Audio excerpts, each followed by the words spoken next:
તાજા સમાચાર તમારી ભાષામાં મેળવવા માટે ડાઉનલોડ કરો Gujarati mid Danny app. India's been very successful in space the last 20 years, very well respected around the world. The Mars orbital mission to circle Mars, first time a country's ever done that. They're on their first opportunity, made famous in the movie Mission Mongol. And so no one's ever done that before. So that is major respect. In the world history, they just did something no one else has ever done. So there's, of course, major respect. India announced that their own capsule to send humans into space was nearing certification, and they named their first 4 astronauts also. Hopefully, sometime next year, the first Indian astronauts on an Indian spaceship will go into space. So it just keeps moving the reputation higher and higher. India's space missions, projects such as Chandrayaan, then Mangalyaan, where do you think India gets placed in an international? Sure. Oh, India's been very successful in space the last 20 years, very well respected around the world. The Mars orbital mission to circle Mars, first time a country's ever done that. They're on their first opportunity, made famous in the movie Mission Mongol. And so no one's ever done that before. So that is major respect. Then most recently, of course, we had several astronauts of Indian descent fly in space.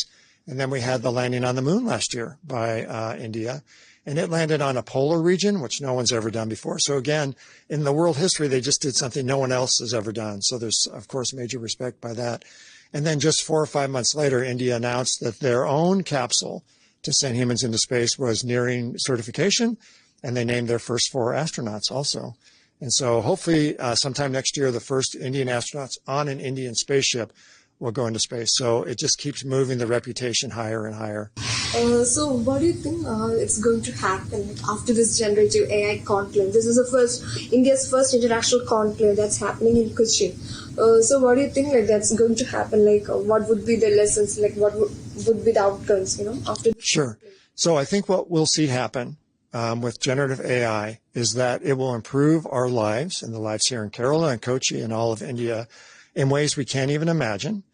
The Honorable Minister of Defense made a very eloquent speech yesterday in which he outlined many specific examples of how generative AI will help people's lives in India.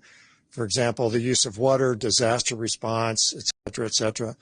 But one of the really important things he mentioned is that we need to make sure that generative AI curriculum is in the curriculum now of Indian youth so that they have that technology knowledge as they grow up and help make society better even in the years ahead. So I think the future is super bright. This is just the start. But there are so many concerns with job loss, losing jobs, unemployment, so many concerns. Do you think the generative AI can help us to deal with that as well? Yes, I think, anytime a new technology comes along, it's going to have some negative effects because that's just the way people are. But the benefits will far outweigh the negatives. And the benefits, we can't even imagine what they all are because people are so creative. And the example I'll give you is that when the smartphone came out, people thought, there's going to be several hundred amazing applications. Well, there's so many smart people in the world that there's thousands of applications. No one could have ever imagined that the smartphones would be used. The same will happen with generative AI. And how has your life changed after the NASA expeditions? What made you this? Sure. Yeah, no, flying in space really changes your perspective on a couple of things. One is when you see the Earth from space, it has this effect called the overview effect. It's 2 different words, overview and effect. But in any case, it makes you respect the Earth more because it's so beautiful. You can see its atmosphere is very thin, and you realize it's an island. So when you live on an island in a vast ocean, you need to take care of it. So I am much more respectful of the Earth. And the second is you don't see any borders from space, so you realize we really are one global community. And it's almost difficult to comprehend why there are conflicts and wars. And so astronauts, when they come back from space, are more tolerant and more interested in promoting peace. And I wish we could fly all of the leaders of the world in space, because when they would see that, they would come back and it would be a different world. And any truth to all these myths, all the conspiracy theories about UFOs and, other stuff?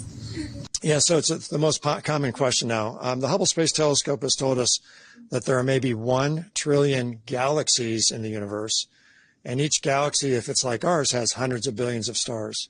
So if you have 1 trillion galaxies and hundreds of billions of stars, the likelihood of there being some form of life, not unidentified flying object, but just some form of life, maybe it's just a microbe, maybe it's something bigger, I think there has to be. There has to be. And if you were to ask any other astronaut, they'd say the same thing. And when I ask the public these days to tell me by raising their hands if they think there's something out there, they always all raise their hands, because mathematically there just seems there has to be. Okay, so Thank you.